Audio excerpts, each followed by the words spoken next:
अस्सलाम वालेकुम, मेरा नाम तैमूर ख़ान है। उम्मीद है आप सब लोग खैरियत से होंगे। आज हम बात करेंगे उन चंद डेवलपमेंट्स की जो पिछले चंद दिन में हुई हैं। उसमें कुछ पॉजिटिव्स भी हैं, कुछ अनफॉर्चुनेटली नेगेटिव्स भी हैं जो हमेशा होती हैं। तो एक एक करके सबको लेकर के चलते हैं। लेकिन उससे पहले मेरी आप सबसे रिक्वेस्ट है कि प्लीज़ इस चैनल को सब्सक्राइब करिए, लाइक करिए, शेयर करिए। और इस इनिशिएटिव का मकसद कोई किसी चीज़ को प्रमोट करना या किसी की बुराई करना नहीं है। इस इनिशिएटिव का मकसद है कि एक डायलॉग इनिशिएट किया जाए। तो इस किस्म के कंटेंट के बारे में क्या इम्प्रूवमेंट हो सकती है, कहाँ शॉर्टफॉल्स हैं जो कि डेफिनेटली हैं। कुछ तो मैंने ख़ुद पॉइंट आउट की हुई हैं, लेकिन मेरी रिक्वेस्ट है आप सबसे कि आप भी मेरी इसमें हेल्प करें ताकि इस इनिशिएटिव को इम्प्रूव किया जाए और एक इंक्लूसिव वर्किंग ग्रुप बनाया जाए जिसमें डायलॉग हो और डायलॉग के थ्रू सॉल्यूशंस निकले। सो टू स्टार्ट विथ कुछ अच्छी चीज़ें हुई हैं पाकिस्तान में। पहले अच्छी चीज़ों का जिक्र करेंगे, फिर कुछ बुरी चीज़ों का भी जिक्र करेंगे। सबसे अच्छी चीज़ तो जो हुई है वो हुई है अरशद नदीम साहब ने जो कमाल कर दिखाया है, ओलंपिक्स में गोल्ड मेडल जीता है। इट्स बिन ओवर 3 डेकेड्स के पाकिस्तान में इस किस्म की कोई चीज़ हुई हो। पहले क्रिकेट थी, हॉकी थी, अब अरशद नदीम ने जो कमाल किया है भाई, वाह वाह। इसमें सबको मुबारकबाद। अरशद नदीम को भी मुबारकबाद, उनके घर वालों को भी बहुत बहुत मुबारकबाद। लेकिन इसके पीछे इसकी हिस्ट्री क्या है ये भी देखने की ज़रूरत है कि एक लड़का एक हम्बल बैकग्राउंड से आया, गांव देहात का रहने वाला, कल से लेके अब तक सैकड़ों वीडियोस जो हैं वो लोगों की नज़रों से गुजरी होंगी उनकी हम्बल बैकग्राउंड की। ना कोई कोच, ना कोई सपोर्ट, ना कोई स्पॉन्सरशिप, ना कोई ट्रेनिंग फैसिलिटी, इवन के जैवलिन ख़रीदने तक के जो है वो पैसे नहीं। लेकिन फिर भी उस लड़के ने अपनी मेहनत, अपने बलबूते पे खड़ा हुआ और अपने एफ़र्ट से, सोलली अपने एफ़र्ट से गोल्ड मेडल जीता। So hats off to this performance. और हमने क्या देखा यहाँ पर? हमने ये देखा कि लेफ़्ट, राइट एंड सेंटर जो अचीवमेंट उसकी थी उस पे मार्केटिंग ने उस घोड़े पे, मुख्तलिफ़ इदारों की मार्केटिंग ने उस घोड़े पे सवार हुए और ले जी ये जा वो जा। अचीवमेंट किसी और की, ना कभी किसी ने पूछा ना कुछ, और अब सबको उसकी याद आ गई है। बहरहाल hats off to this guy. मैं उसको जानता नहीं हूँ, मुझे कभी मिलेगा तो मैं तो उससे यही कहूँगा कि पुत्र जिड़ा कम तू कर रहे हैं ना वही कम कर, दूसरों के चक्करों में ना पड़े, क्योंकि दूसरों के चक्करों में पड़ेगा तो और जो पुराने हिस्ट्री में लोग गुजरे हैं उनकी तरह तुम भी रुल जाओगे। बहरहाल एक बहुत अच्छी डेवलपमेंट है। पहले 92 में वर्ल्ड कप की हुई थी क्रिकेट की, उससे पहले हॉकी था। उस दौरान में जहांगीर खान, जानशेर खान, स्क्वॉश में भी हमने अपना लोहा मनवाया। बीच में एक बॉक्सिंग करने के लिए भी एक शाह साहब आए थे, उन्होंने भी बहुत ज़बरदस्त काम किया था। अब इसी चीज़ को ले लें, स्पोर्ट्स की अगर हम बात करते हैं तो एक स्पोर्ट है हॉकी।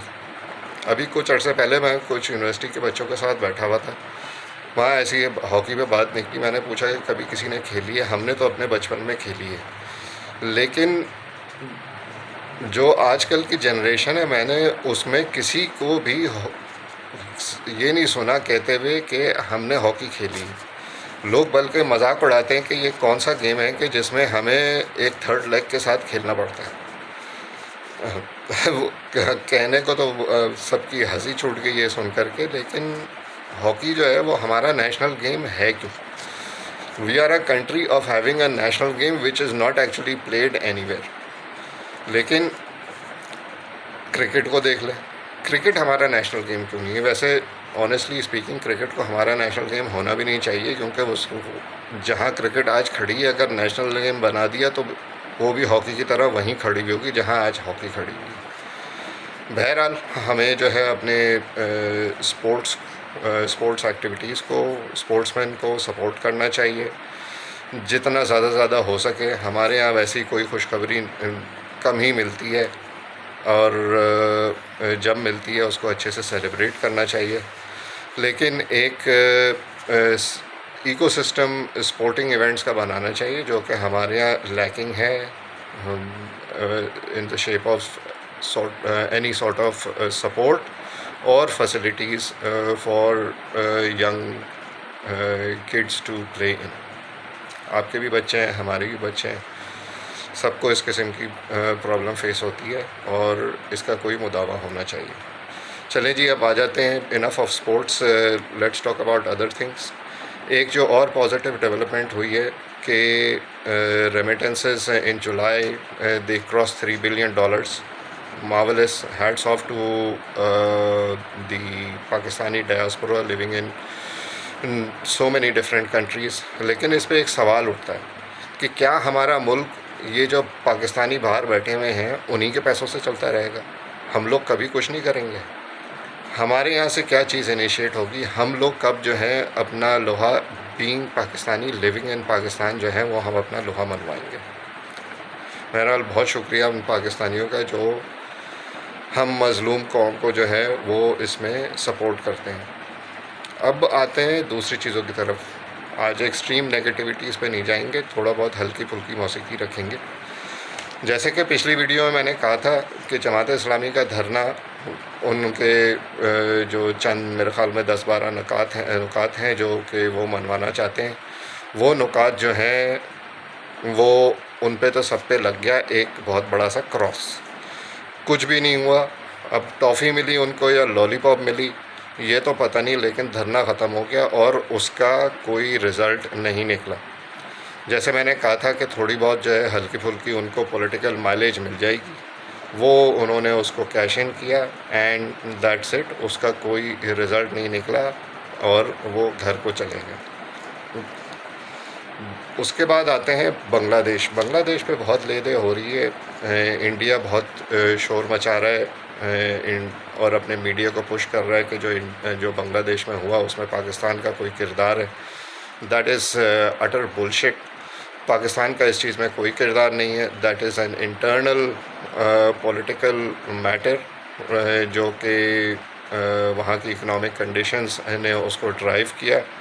और प्रिमिटिव कोटा सिस्टम जो कि कई सालों से उसको यूज़ किया जा रहा था, that was the driving force behind it.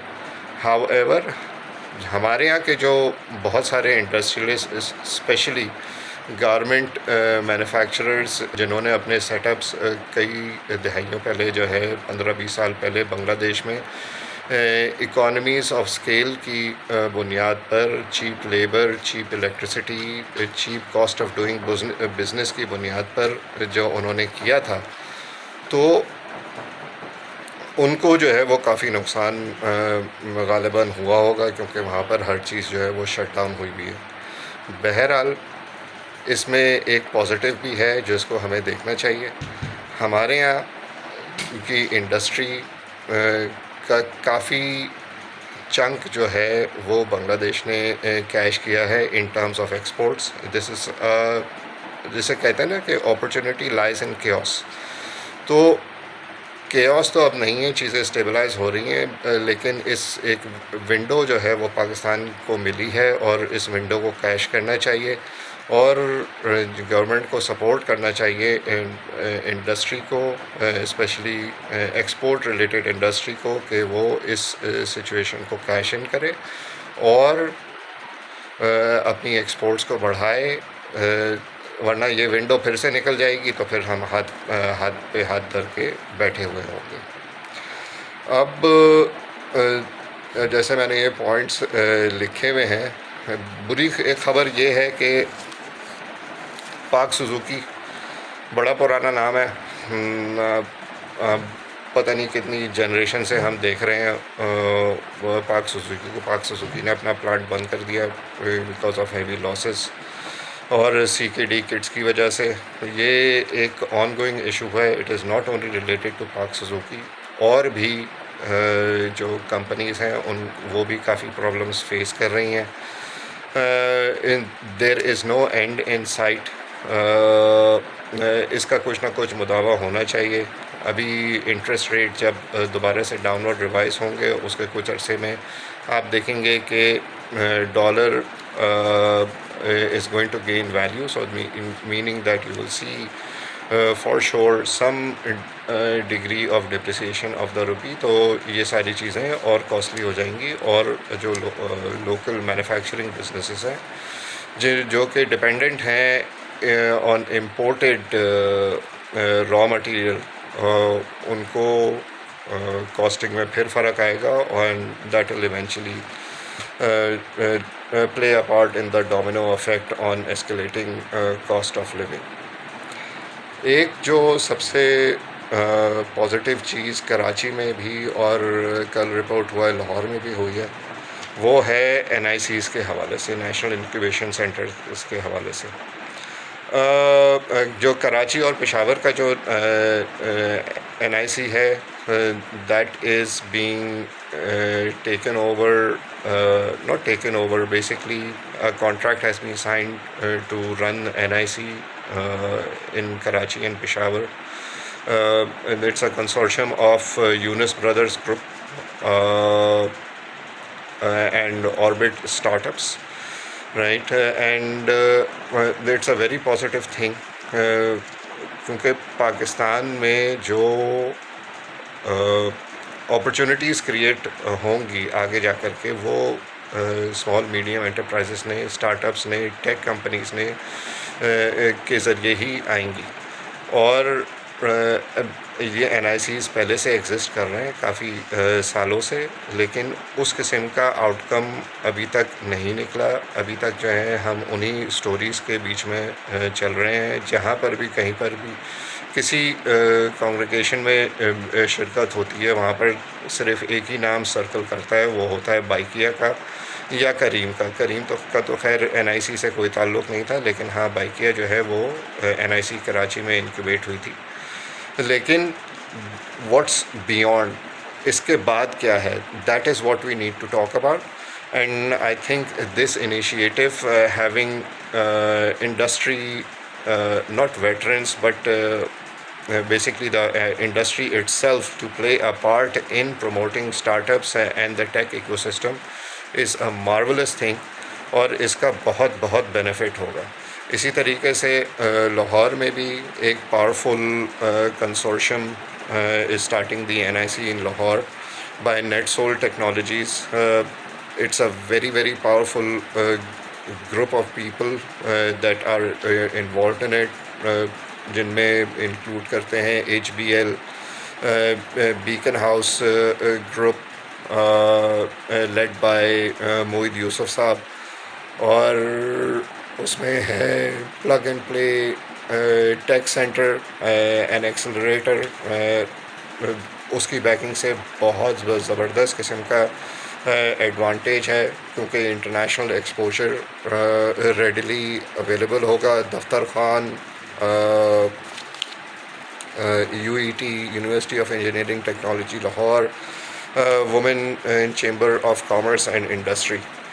This is in fact, वैसे तो और भी पॉजिटिव चीज़ें हुई होंगी पूरे हफ्ते में, लेकिन मेरे ख़्याल में ये सबसे बड़ी पॉजिटिव डेवलपमेंट है टुवर्ड्स स्टार्टअप्स। बिकॉज़ मैं भी काफ़ी अरसे कुछ स्टार्टअप्स को मेंटोर कर चुका हूँ, बोर्ड पे भी बैठ चुका हूँ। a lot of people reach out for advice and stuff। This is a very positive thing. देखते हैं आगे इसको लेकर के कैसे लेकर के चलते हैं। Really hope for positive outcomes. आज के लिए इतना ही। मेरी फिर रिक्वेस्ट है आपसे कि क्या सजेशंस हैं इम्प्रूव करने के लिए, और डायलॉग को इनिशिएट करिए, इसको शेयर करिए। आप सब अपना ख्याल रखिएगा। इंशाल्लाह फिर मुलाकात होगी। अल्लाह हाफ़िज़।